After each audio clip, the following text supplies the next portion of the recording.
Hello WhatsApp, তোমরা সবাই কেমন আছো? আশা করছি তোমরা সবাই ভালো আছো। আজকে এসেছি নতুন 50টি পলিটির এমসিকিউ প্রশ্ন নিয়ে, যেগুলো খুবই এক্সামের জন্য গুরুত্বপূর্ণ। আজকে আমরা সেই পলিটি সম্পর্কে, এই প্রশ্নগুলো সম্পর্কে জানবো বা উত্তর করার চেষ্টা করব। তোমরা নিজেরা করার চেষ্টা করবে, ঠিক আছে?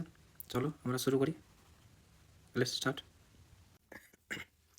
তো আজকের প্রথম প্রশ্নতে আমরা দেখে নেব, which act introduce the system of dyarchy in the Province? কোন আইনের মাধ্যমে প্রদেশগুলিতে দ্বৈত শাসন ব্যবস্থা প্রবর্তিত হয়েছিল? অপশানস আছে government of India act 1919, government of India act 1935, Indian council act 1909, charter act of 1853। তো উত্তরটা কোনটা হয়ে যাবে? উত্তরটা হয়ে যাবে আমাদের government of India act 1919। The government of India act 1919, যেটা মন্টেগু ট্রান্সপোর্ট রিফর্ম নামে পরিচিত, introduce dyarchy in the province, dividing subjects into transferred and reserved. বলছে 1919 সালের ভারত শাসন আইন মন্টেগু ট্রান্সপোর্ট সংস্কার প্রদেশগুলিতে দ্বৈত শাসন ব্যবস্থা চালু করে, যেখানে বিষয়গুলিকে হস্তান্তরিত এবং সংরক্ষিত এই দুই ভাগে ভাগ করা হয়েছিল। নেক্সট প্রশ্ন, the idea of the constituent assembly for India was first put forward by hmm? মানে ভারতের জন্য গণপরিষদের ধারণাটি সর্বপ্রথম কে উত্থাপন করেছিলেন? Jawaharlal Nehru, M N Roy, Mahatma Gandhi, B R Ambedkar. তো উত্তর কোনটা হয়ে যাবে? উত্তর হয়ে যাবে option number B, M N Roy. The idea of a constituent assembly for India was put forward for the first time by M.N. Roy, a pioneer of the communist movement in India in 1934। মানে 1934 সালে ভারতের communist আন্দোলনের অগ্রদূত MN. রায় সর্বপ্রথম ভারতের জন্য একটি গণপরিষদের ধারণা উত্থাপন করেন। নেক্সট প্রশ্ন, who was the chairman of the drafting committee of the constituent assembly? বলছে গণপরিষদের খসড়া কমিটির বা ড্রাফটিং কমিটির চেয়ারম্যান কে ছিলেন? অপশান আছে doctor Rajendra Prasad, Sardar Patel, doctor B R Ambedkar, J B Kripalani. উত্তরটা হচ্ছে আমাদের C, doctor B R Ambedkar. ইনি ড্রাফটিং কমিটির চেয়ারম্যান ছিলেন। Doctor B R Ambedkar was the chairman of the drafting committee which was set up on August 29, 1947 to prepare a draft of the new constitution। Doctor B R Ambedkar খসড়া কমিটির chairman ছিলেন। এই committee 1947 সালের 29শে August নতুন সংবিধান খসড়া তৈরির জন্য গঠিত ছিল। এখানে কিন্তু ইম্পর্টেন্ট এটা যে অগস্টের 29 তারিখ 1947 সালের কী হয়েছিল, ড্রাফটিং কমিটি শুরু হয়েছিল। বুঝা গেছে? নেক্সট প্রশ্ন, the preamble of the Indian constitution is base on which document? বলছে ভারতীয় সংবিধানের প্রস্তাবনাটি কোন নথির উপর ভিত্তি করে তৈরি? S objective resolution, government of India act 1935, Indian independence act 1947, British constitution. তো উত্তরটা কোনটা হয়ে যাবে? উত্তরটা হয়ে যাবে option number A, objective resolution যেটা আছে সেটা আমাদের উত্তর হয়ে যাবে। এটার উপর ভিত্তি করে আমাদের কী হয়েছিল, ভারতীয় সংবিধানের প্রস্তাবনা তৈরি হয়েছিল। The preamble is based on the objective resolution draft and moved by Pandit Jawaharlal Nehru and adopted by the constitution assembly. বলছে প্রস্তাবনাটি কী করেছিল, পন্ডিত জওহরলাল নেহরু তৈরি ছিল এবং উত্থাপিত অবজেক্টিভ রেজুলেশনের উপর ভিত্তি করে রচিত, যা গণপরিষদ দ্বারা গৃহীত হয়েছিল। নেক্সট প্রশ্ন যাব, which article empowers the parliament to form new states and alter the boundaries of existing states? বলছে কোন অনুচ্ছেদ সংসদকে নতুন রাজ্য গঠন এবং বিদ্যমান রাজ্যের সীমানা পরিবর্তন করার ক্ষমতা দেয়? অপশান কি আছে, আর্টিকেল 1 বা অনুচ্ছেদ 1, আর্টিকেল 2 বা অনুচ্ছেদ 2, আর্টিকেল 3 অনুচ্ছেদ 3, আর্টিকেল 4 অনুচ্ছেদ 4। কোনটা উত্তর হবে? উত্তরটা হবে আমাদের আর্টিকেল নাম্বার 3, অনুচ্ছেদ 3। ঠিক আছে, এক্সপ্লেনেশন দেখব। Article 3 authorizes the Parliament to form new states, increase or diminish the area of any state, and alter the boundaries or names of any state। বলছে অনুচ্ছেদ 3 সংসদকে নতুন রাজ্য গঠন, কোনো রাজ্যের আয়তন বাড়ানো বা কমানো এবং কোনো রাজ্যের সীমানা বা নাম পরিবর্তন করার ক্ষমতা দেয়। ঠিক আছে, নেক্সট প্রশ্ন যাব, single citizenship in India is borrowed from which countries constitution? বলছে ভারতে একক নাগরিকত্বের ধারণাটি কোন দেশের সংবিধান থেকে নেওয়া হয়েছে? ইউএসএ, আমেরিকা, কানাডা, ইউকে বা যুক্তরাষ্ট্র, আয়ারল্যান্ড। কোনটা থেকে নেওয়া হয়েছে সিঙ্গেল সিটিজেনশিপ? এটা উত্তর আমাদের ইউকে থেকে নেওয়া হয়েছে। The constitution of India provides for single citizenship, ঠিক আছে, for the whole of India, a feature borrowed from the British constitution United Kingdom. মানে কি বলছে, ভারতের সংবিধানে সমগ্র ভারতের জন্য একক নাগরিকত্বের ব্যবস্থা রয়েছে, যা ব্রিটিশ সংবিধান বা যুক্তরাজ্য থেকে নেওয়া হয়েছে। বুঝা গেল? নেক্সট প্রশ্ন, which article of the constitution provides for equality before law? Equality before law সংবিধানের কোন অনুচ্ছেদে আইনের দৃষ্টিতে সমতার কথা বলা হয়েছে? আর্টিকেল 14, অনুচ্ছেদ 14, আর্টিকেল 15, অনুচ্ছেদ 15, আর্টিকেল 16, অনুচ্ছেদ 16, আর্টিকেল 19, অনুচ্ছেদ 19। তো উত্তর কোনটা হচ্ছে? উত্তর হচ্ছে আমাদের অপশন নাম্বার এ, আর্টিকেল 14। বুঝে গেল? Explanation, Article 14 says that the state shall not deny to any person equality before law or the equal protection of the law within the territory of India. মানে কি বলছে যে অনুচ্ছেদ 14 এ বলা হয়েছে যে রাষ্ট্র ভারতের ভূখণ্ডের মধ্যে কোনো ব্যক্তিকে আইনের দৃষ্টিতে সমতা বা আইনের সমান সুরক্ষা থেকে বঞ্চিত করা হবে না বা করবে না। নেক্সট প্রশ্ন, which fundamental right can not be suspend even during a national emergency. বলছে জাতীয় জরুরি অবস্থার সময়ও কোন মৌলিক অধিকারটি স্থগিত করা যায় না? আর্টিকেল 19, আর্টিকেল 20 এবং 21, আর্টিকেল 14 এবং 15, আর্টিকেল 32। তো অপশন কোনটা হয়ে যাবে? অপশন নাম্বার বি, আর্টিকেল 20 এবং 21, আর্টিকেল 20 অ্যান্ড 21। ঠিক আছে, এগুলো কী হচ্ছে যে তোমার ন্যাশনাল ইমার্জেন্সির সময়ও এই ফান্ডামেন্টাল রাইটগুলো কোনো সাসপেনশন হয় না। According to the 44th Amendment Act 1948, the enforcement of the rights guaranteed by Articles 20 and 21 cannot be suspended even during a national emergency. বলছে 44তম সংশোধনী আইন 1978 সালে যেটা হয়েছিল অনুযায়ী জাতীয় জরুরি অবস্থার সময়ও অনুচ্ছেদ 20 এবং 21 দ্বারা নিশ্চিত অধিকারগুলির প্রয়োগ স্থগিত করা যায় না। নেক্সট প্রশ্ন, right to property was remove from the list of fundamental rights by which amendment? Right to property was remove from the মানে কি বলছে যে কোন সংশোধনীর মাধ্যমে সম্পত্তির অধিকারকে মৌলিক অধিকারের তালিকা থেকে বাদ দেওয়া হয়েছে? অপশানস কি গেছে? 42nd অ্যামেন্ডমেন্ট 42তম সংশোধনী, 44th অ্যামেন্ডমেন্ট 44তম সংশোধনী, 86th অ্যামেন্ডমেন্ট 86তম সংশোধনী, 52nd অ্যামেন্ডমেন্ট 52তম সংশোধনী। তো কোনটা উত্তর হবে? উত্তর হয়ে যাবে আমাদের 44th অ্যামেন্ডমেন্ট। ঠিক আছে, এই যে option number B 44th amendment. The right to property article 31, ঠিক আছে, প্রথমে ছিল article 31, was deleted from the list of fundamental rights by 44th Fundamental Act 1978. It is now a legal right under Article 300A. বলছে 1978 সালে 44তম সংশোধনী আইনের মাধ্যমে সম্পত্তির অধিকারকে অনুচ্ছেদ 31 ছিল মৌলিক অধিকারের তালিকা থেকে বাদ দেওয়া হয়। এটি এখন অনুচ্ছেদ 300 এর অধীনে একটি আইনি অধিকার, লিগাল রাইট হয়ে এটা হচ্ছে লিগাল রাইট। এটা আর কোনো ফান্ডামেন্টাল রাইট না, এটা এখন লিগাল রাইট হিসেবে আছে, আইনি অধিকার। বলছে which article is called the heart and soul of the constitution by doctor B R. Ambedkar? কোন অনুচ্ছেদটিকে ডক্টর বি.আর. আম্বেদকর সংবিধানের হৃদয় ও আত্মা বলে অভিহিত করেছেন? অপশান কি আছে? আর্টিকেল 14 বা অনুচ্ছেদ 14, আর্টিকেল 19 অনুচ্ছেদ 19, আর্টিকেল 32 অনুচ্ছেদ 32, আর্টিকেল 21 অনুচ্ছেদ 21। তো কোনটাকে বলেছে? বলেছে আর্টিকেল 32 বা 32। ঠিক আছে, এটাকে বলেছে কি হার্ট অ্যান্ড সোল, হৃদয় ও আত্মা বলে অভিহিত করেছেন। Article 32 confers the right to remedies for the right to remedy. ঠিক আছে, right to remedy for the enforcement of fundamental rights. Dr. Ambedkar called it the very soul of the constitution and very heart of it. বলছে অনুচ্ছেদ 32-এ মৌলিক অধিকার বলবৎ করার জন্য অধিকার প্রদান করে ডক্টর আম্বেদকর এটিকে সংবিধানের আত্মা এবং হৃদয় বলে অভিহিত করেছেন। নেক্সট প্রশ্ন, the concept of DPSP was borrowed from the constitution of which country?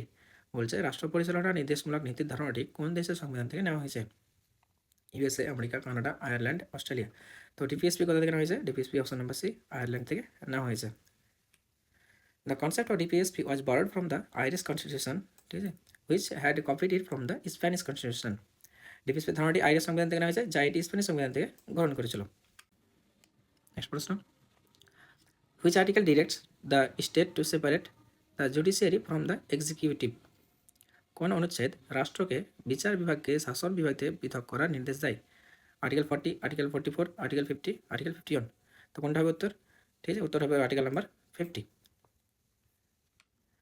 Article 50 of the Directive Principle directs the state to take steps to separate the judiciary from the executive in public service of the states. বলছে যে নির্দেশমূলক নীতির 50 নম্বর অনুচ্ছেদে রাষ্ট্রকে সরকারি চাকরিতে বিচার বিভাগকে শাসন বিভাগ থেকে পৃথক করার জন্য পদক্ষেপ নেওয়ার নির্দেশ দেওয়া হয়েছে। ঠিক আছে, আর্টিকেল নাম্বার 50। নেক্সট প্রশ্ন, fundamental duties were added to the constitution on the recommendation of which committee?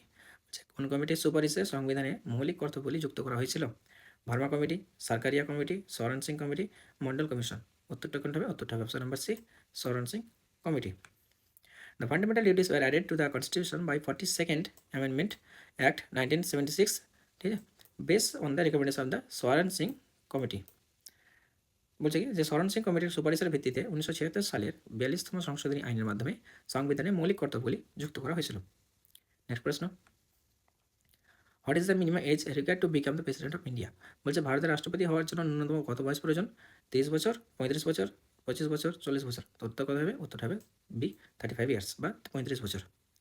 ঠিক আছে। Article 58 laid down the qualification for election as president. He should be a citizen of India and must have completed the age of 35 years.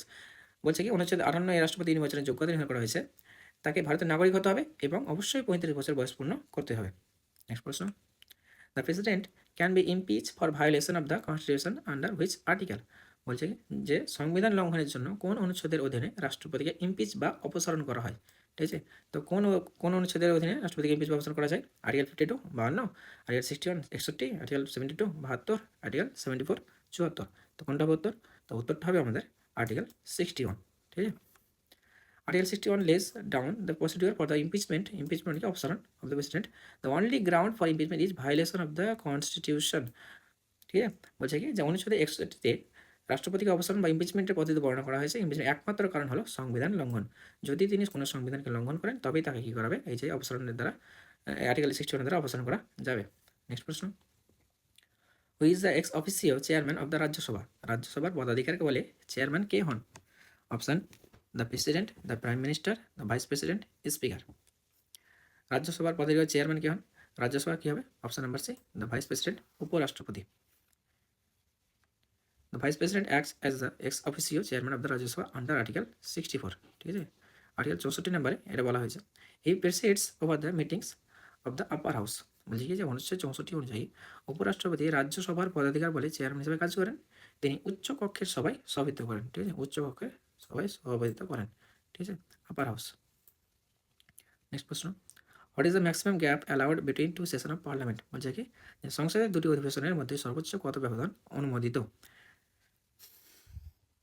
মানে পরপর দুটি অধিবেশনের মধ্যে সর্বোচ্চ কত ব্যবধান রাখা যেতে পারে? 3 মাস, 4 মাস, 6 মাস, 1 বছর? তো বছরে বলছে কি দুবার করা যেতে পারে, 6 মাস পর্যন্ত ব্যবধান করা যেতে পারে। দুটি অধিবেশনের মধ্যে সর্বোচ্চ 6 মাস ব্যবধান রাখা যেতে পারে। ঠিক আছে। The Constitution states that the President must summon each House of Parliament such that 6 months shall not be intervened between its last sitting in one session and the first sitting in the next session. সংবিধানে বলা হয়েছে যে রাষ্ট্রপতিকে সংসদের প্রতিটি কক্ষের অধিবেশন এমনভাবে আহ্বান করতে হবে যাতে এক অধিবেশনের শেষ বৈঠক এবং পরের অধিবেশনের প্রথম বৈঠকের মধ্যে 6 মাসের বেশি ব্যবধান না থাকে। বুঝা গেছে? নেক্সট প্রশ্ন, who presides over the joint sitting of the two house of the parliament? বলছে সংসদের উভয় কক্ষের যৌথ অধিবেশনে কে সভাপতিত্ব করেন? অপশনস, প্রেসিডেন্ট রাষ্ট্রপতি, চেয়ারম্যান অফ রাজ্যসভা রাজ্যসভার চেয়ারম্যান, স্পিকার অফ লোকসভা লোকসভার স্পিকার, প্রাইম মিনিস্টার প্রধানমন্ত্রী। তো যৌথ অধিবেশন কে করে? উত্তর হয়ে যাবে আমাদের দ্য স্পিকার অফ লোকসভা লোকসভার speaker. The joint sitting article 108 is summoned by the president but actually 108 is summoned by the president but presides over by the speaker of the Lok Sabha. In his absence the deputy speaker presides. বলছে কি যৌথ অধিবেশন যেটা অনুচ্ছেদ 108 বর্ণনা করা হয়েছে, বলছে রাষ্ট্রপতি দ্বারা আহ্বান করা হয় কিন্তু এতে সভাপতিত্ব করেন লোকসভা স্পিকার। যদি তিনি অনুপস্থিত থাকেন তবে কি করবে? ডেপুটি স্পিকার সভাপতিত্ব করবেন। নেক্সট প্রশ্ন, a money bill can only be introduce in which house? অর্থ বিল বা মানি বিল শুধুমাত্র কোন কক্ষে উপস্থাপন করা যায়? রাজ্যসভা, লোকসভা, উভয় কক্ষেতে, বোথ হাউস, জয়েন্ট সিটিং, যৌথ অধিবেশনে। কোথায় করা যেতে পারে? আচ্ছা, লোকসভাতে করা যেতে পারে। যে মানি বিল, ঠিক আছে, আর্টিকেল 110 মধ্যে বর্ণনা করা আছে, can only be introduce in the Lok Sabha that too on the recommendation of the president, Rajya Sabha can not reject it. বলছে কি যে অর্থ বিল অনুচ্ছেদ 110 শুধুমাত্র লোকসভায় এবং রাষ্ট্রপতির সুপারিশ ক্রমেই উত্থাপন করা যায়, রাজ্যসভা এটি প্রত্যাখ্যান করতে পারে না। নেক্সট প্রশ্ন, the public accounts committee consist of how many members? Public accounts কমিটিতে কতজন সদস্য থাকেন? পাবলিক অ্যাকাউন্টস কমিটিতে 30 জন মেম্বার সদস্য, 22 জন মেম্বার 22 জন সদস্য, 15 মেম্বার্স 15 জন সদস্য, 25 মেম্বার্স 25 জন সদস্য। তো কোনটা হয়ে যাবে উত্তর? উত্তর হয়ে যাবে 22 জন সদস্য। ঠিক আছে, এই 22 জন সদস্যের মধ্যে 15 জন কিন্তু লোকসভা থেকে আর 7 জন কিন্তু রাজ্যসভা থেকে আসে। ঠিক আছে, দেখো কি বলছে, the public accounts committee consist of 22 members, 15 from the Lok Sabha and 7 from the Rajya Sabha. বলছে পাবলিক অ্যাকাউন্টস কমিটিতে 22 জন সদস্য থাকেন, 15 জন লোকসভা থেকে এবং 7 জন রাজ্যসভা থেকে। নেক্সট প্রশ্ন, what is the retirement age of the supreme court জাজ? সুপ্রিম কোর্টের বিচারকদের অবসরের বয়স কত? সুপ্রিম কোর্টের 60 বছর, 62 বছর, 65 বছর, 70 বছর। তো সুপ্রিম কোর্টে কী হবে উত্তর? উত্তর হবে 62 65 বছর, ঠিক আছে, 65 years. A judge of the Supreme Court holds office until the attains the age of 65 years. For high courts judge the age of 62 years. বলছে কি যে সুপ্রিম কোর্টের একজন বিচারক 65 বছর পর্যন্ত পদে বহাল থাকেন, আর হাইকোর্টের বিচারকের ক্ষেত্রে এই বয়স কিন্তু 62 বছর পর্যন্ত হয়ে যায়। ঠিক আছে, নেক্সট প্রশ্ন। The concept of judicial review in India is adapted from which country? Judicial review বলছে ভারতীয় বিচার বিভাগীয় পর্যালোচনার ধারণাটি কোন দেশ থেকে গৃহীত হয়েছে? হচ্ছে ইউকে যুক্তরাজ্য থেকে, ইউএসএ আমেরিকা থেকে, কানাডা থেকে, ফ্রান্স থেকে। কোনটা থেকে উত্তর হবে? উত্তর হবে কিন্তু ইউএসএ আমেরিকা থেকে। ঠিক আছে, the doctrine of judicial review originated and developed in the USA. It allows the judiciary to examine the constitutionality of legislative enactments and executive orders. মানে কি বলছে যে বিচার বিভাগীয় পর্যালোচনার নীতিটি আমেরিকায় উদ্ভূত এবং বিকশিত হয়েছে। এটি বিচার বিভাগে আইন এবং নির্বাহী আদেশের সাংবিধানিকতা পরীক্ষা করার অনুমতি দেয়। নেক্সট প্রশ্ন, who appoints the governor of a states? রাজ্যের রাজ্যপালকে কে নিয়োগ করেন? চিফ মিনিস্টার, মুখ্যমন্ত্রী, চিফ জাস্টিস অফ হাইকোর্ট, হাইকোর্টের প্রধান বিচারপতি, দ্য প্রেসিডেন্ট রাষ্ট্রপতি, দ্য প্রাইম মিনিস্টার প্রধানমন্ত্রী। তো কোনটা হয়ে যাবে? রাজ্যপালকে কে নিয়োগ করবে? রাজ্যপালকে কিন্তু দ্য প্রেসিডেন্ট রাষ্ট্রপতি করবে। ঠিক আছে, the governor is neither elected directly by the people nor indirectly. He is appointed by the president by warrant under his hand and seal. রাজ্যপাল জনগণের দ্বারা প্রত্যক্ষ বা পরোক্ষভাবে নির্বাচিত হন না, তিনি রাষ্ট্রপতির স্বাক্ষরিত ও সিলমোহরযুক্ত পরোয়ানা দ্বারা নিযুক্ত হন। Next, So which article deals with the pardon power of the governor? বলছে কোন অনুচ্ছেদটি রাজ্যপালের ক্ষমা প্রদর্শনের ক্ষমতার সাথে সম্পর্কিত? Article 72, article 161, article 153, article 213। তো কোনটা হয়ে যাবে? ক্ষমা প্রদর্শন কোনটা করতে পারে? অপশন হবে কি B, article 161। Article 161 deals with the pardoning power of the governor. However, the governor cannot pardon a death sentence, which only the president can do. মানে বলছে যে অনুচ্ছেদ 161 রাজ্যপালের ক্ষমা প্রদর্শনের ক্ষমতার সাথে সম্পর্কিত, তবে রাজ্যপাল মৃত্যুদণ্ড মাফ করতে পারেন না। কেবলমাত্র কী করতে পারে? রাষ্ট্রপতি এই মৃত্যুদণ্ড মাফ করতে পারেন। নেক্সট প্রশ্ন, যে which house is known as the permanent house of the state legislature? বলছে রাজ্যে আইনসভার কোন কক্ষটি স্থায়ী কক্ষ হিসেবে পরিচিত? বিধানসভা, বিধান পরিষদ, গ্রামসভা, লোক আদালত। কোনটা হবে? উত্তরে যাবে বিধান পরিষদ। ঠিক আছে, দ্য লেজিসলেটিভ কাউন্সিল, বিধান পরিষদ যেটা আছে, লেজিসলেটিভ কাউন্সিল বা Vidhan Parishad is a permanent body and it is not subject to dissolution similar to the Rajya Sabha at the centre. বলছে কি বিধান পরিষদ হলো একটি স্থায়ী সংস্থা এবং এটি ভেঙে দেওয়া যায় না, যা কেন্দ্রের রাজ্যসভার অনুরূপ। রাজ্যসভাকে কিন্তু ভেঙে দেওয়া যায় না। Next, the 73rd constitution amendment is related to what? বলছে 73তম সংবিধান সংশোধনী আইনটি কিসের সঙ্গে সম্পর্কিত? যে 73তম কোনটা হবে? 73তম হবে তোমাদের মিউনিসিপ্যালিটিস, পৌরসভা, পঞ্চায়েতি রাজ। অ্যান্টি ডিফেকশন হলো দল ত্যাগ বিরোধী আইন, অফিসিয়াল ল্যাঙ্গুয়েজ সরকারি ভাষা। তো 73তম কোনটা হবে? Option number B, Panchayati Raj. The 73rd Amendment Act of 1992 gave constitutional status to the Panchayati Raj institution and added Part 9 and Schedule 11 to the Constitution. বলছে 1992 সালে 73তম সংশোধনী আইন পঞ্চায়েতি রাজ প্রতিষ্ঠানগুলিকে সাংবিধানিক মর্যাদা প্রদান করে এবং সংবিধানে নবম অংশ ও একাদশ তফসিল যুক্ত করে। নেক্সট প্রশ্ন, which schedule of the constitution contains the power and responsibilities of municipalities? কোন শিডিউল? 11 শিডিউল, একাদশ তফসিল। এখানে দিই সংবিধানের কোন তফসিলে পৌরসভার ক্ষমতা ও দায়িত্বসমূহ বর্ণিত আছে? কোন তফসিলে? বলছে একাদশ তফসিলে, 10th শিডিউল, দশম তফসিলে, 12th শিডিউল, দ্বাদশ তফসিলে, 9th শিডিউল, নবম তফসিলে। কোনটা হবে? উত্তর হবে আমাদের 12th শিডিউল। ঠিক আছে, দ্য 74th অ্যামেন্ডমেন্ট অ্যাক্ট, এটা কিন্তু 74 ছিল, আর আগেরটাকে কিন্তু তোমার কথা ছিল 73 ছিল। এটা ছিল পঞ্চায়েতি রাজ, এটা হচ্ছে মিউনিসিপ্যালিটি। আর ওটা কিন্তু 11 নম্বর শিডিউল ছিল, এখন কিন্তু এটা কিন্তু হচ্ছে 12 নম্বর schedule.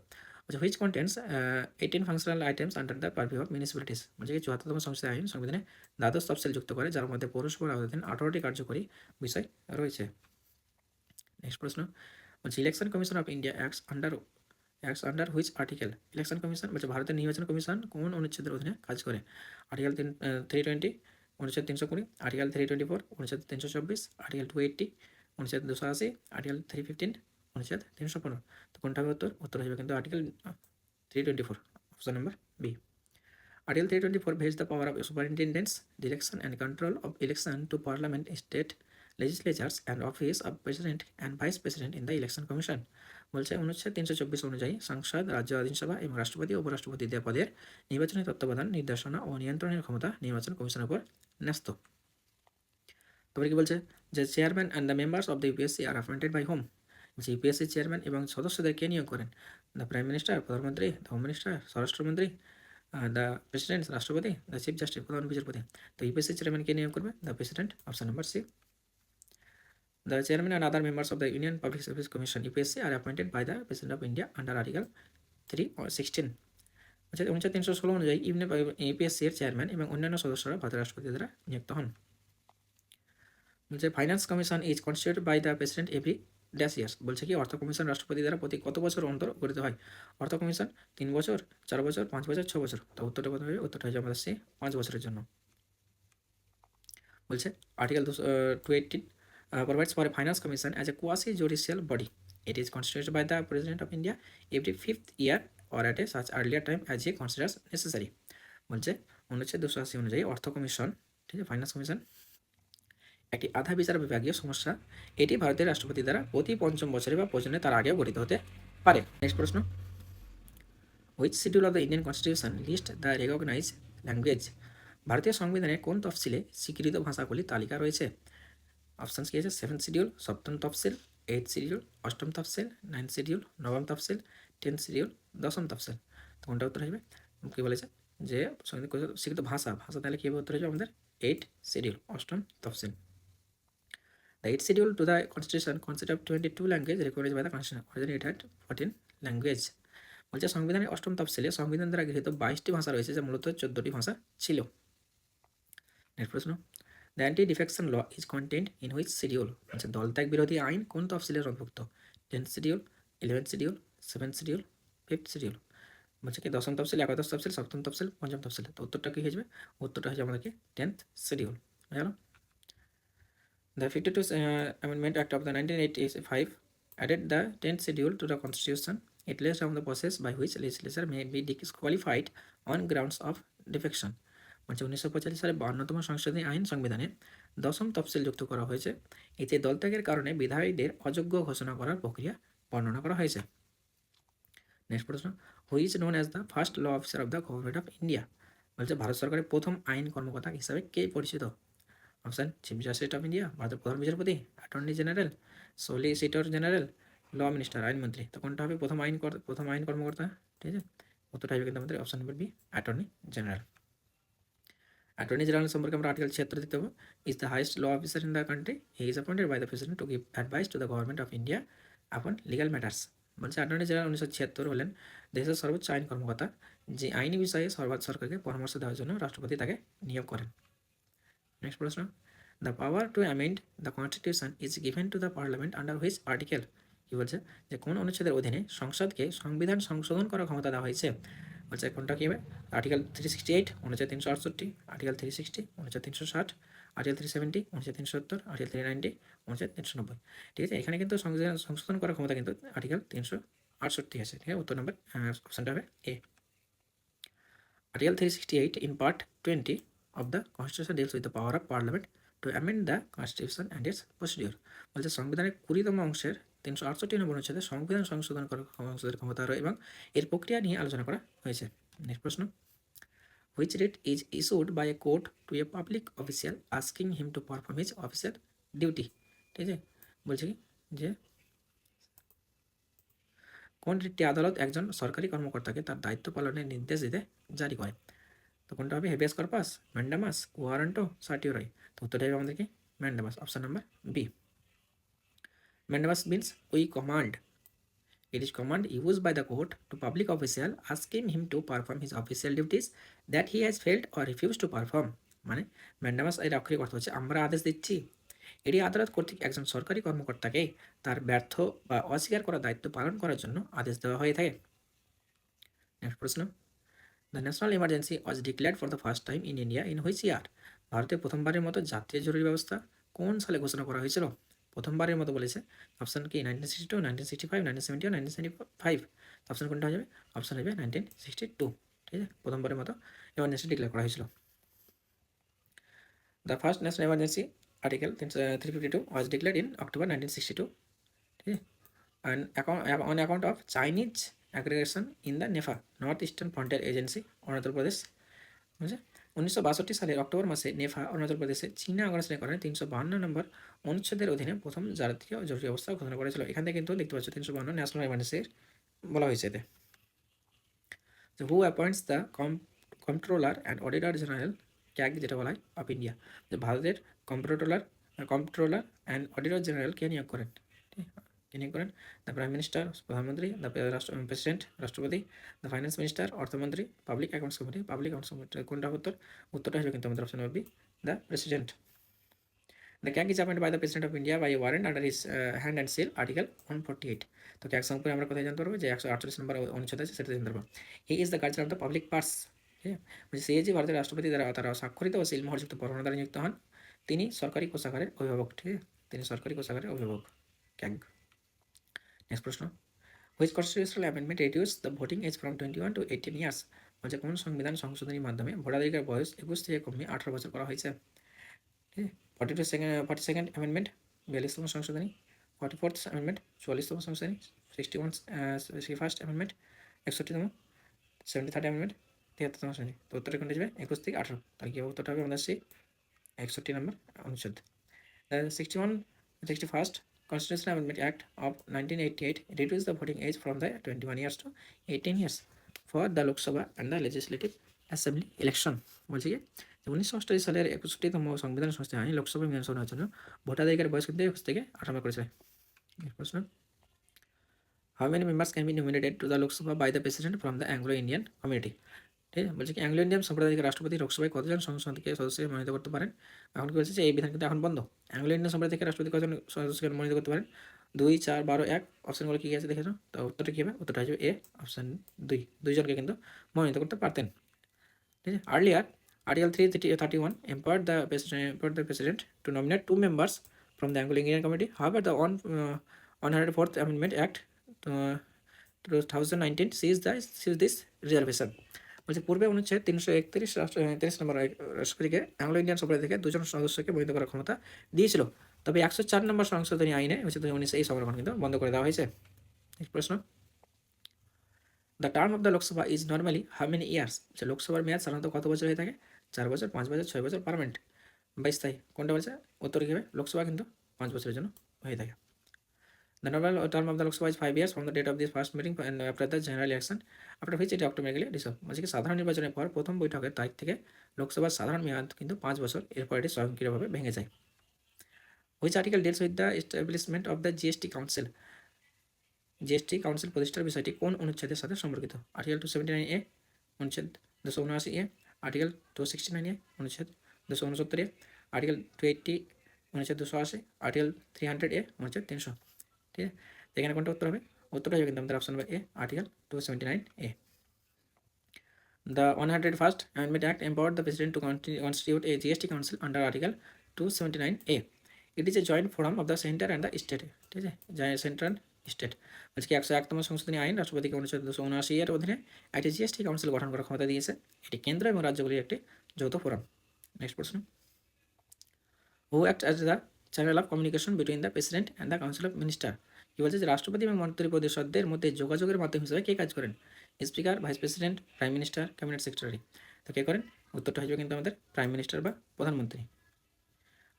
Under article 78, it is the duty of the prime minister to communicate to the president all decision of the council of ministers relating to the administration of affairs of the union. কি বলছে যে অনুচ্ছেদ 78 অনুযায়ী সংঘের প্রশাসনিক বিষয় সম্পর্কিত মন্ত্রিপরিষদের সমস্ত সিদ্ধান্ত রাষ্ট্রপতিকে জানানো প্রধানমন্ত্রীর দায়িত্ব।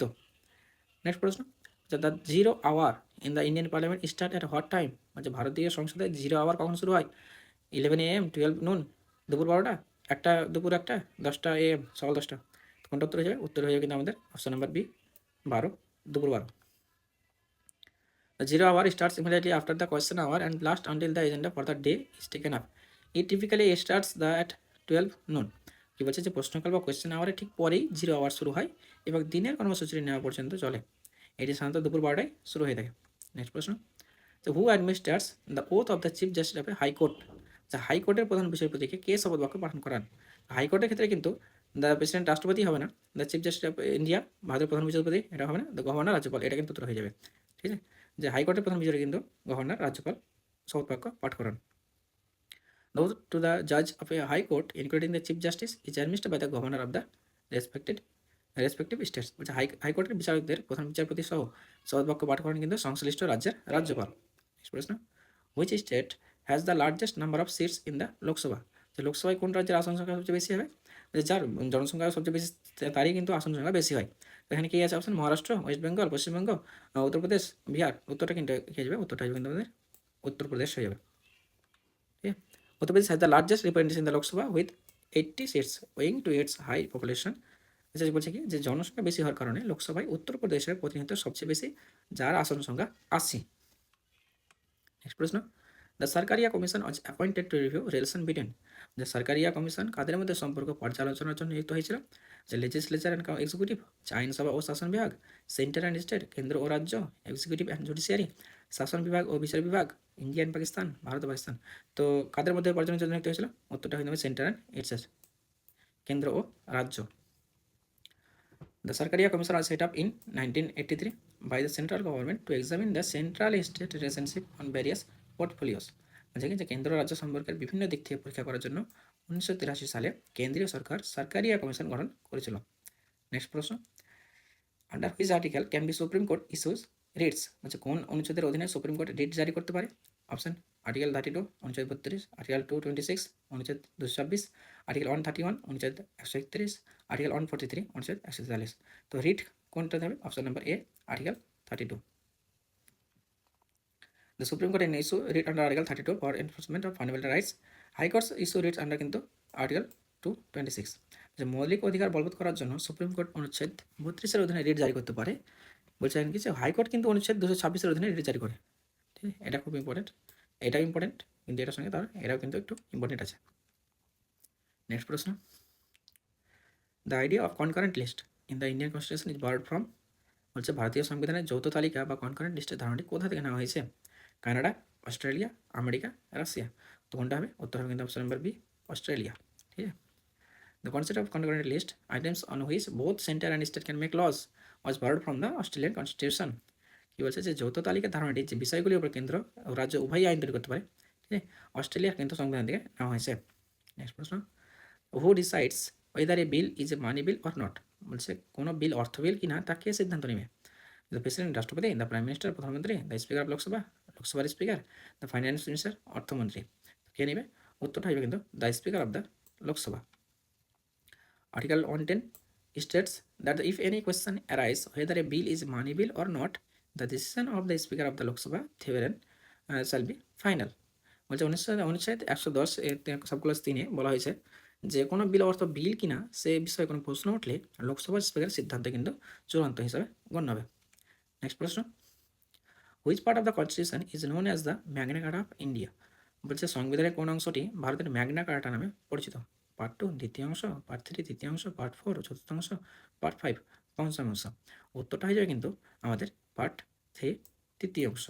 ঠিক আছে, part 3 of the constitution article, part 3টা কথা বলে আর্টিকেল 12 থেকে কিন্তু 25 অব্দি থাকে। Which deals with the fundamental rights, it is describe as the Magna কার্টা of India. Fundamental rights, ঠিক আছে, ম্যাগনা কার্টা অফ ইন্ডিয়া। বলছে সংবিধানের তৃতীয় অংশ অনুচ্ছেদ 12 থেকে 35 যা মৌলিক অধিকার নিয়ে আলোচনা করে তাকে ভারতের ম্যাগনা কার্টা হিসেবে বর্ণনা করা হয়। ঠিক আছে, আজকে কিন্তু আমাদের এখানে আমাদের লেকচার কমপ্লিট হলো। এবার তোমরা যারা পারছো তারা কমেন্ট করে জানিয়ে দাও, লাইক শেয়ার সাবস্ক্রাইব করে দাও। ঠিক আছে, তোমাদের যদি ভালো লাগে তো তোমাদের বন্ধুদেরকে পাঠিয়ে দিও। আবার দেখা হবে পরের একটা নতুন ভিডিওতে। ভালো থাকো, সুস্থ থাকো। Thank you.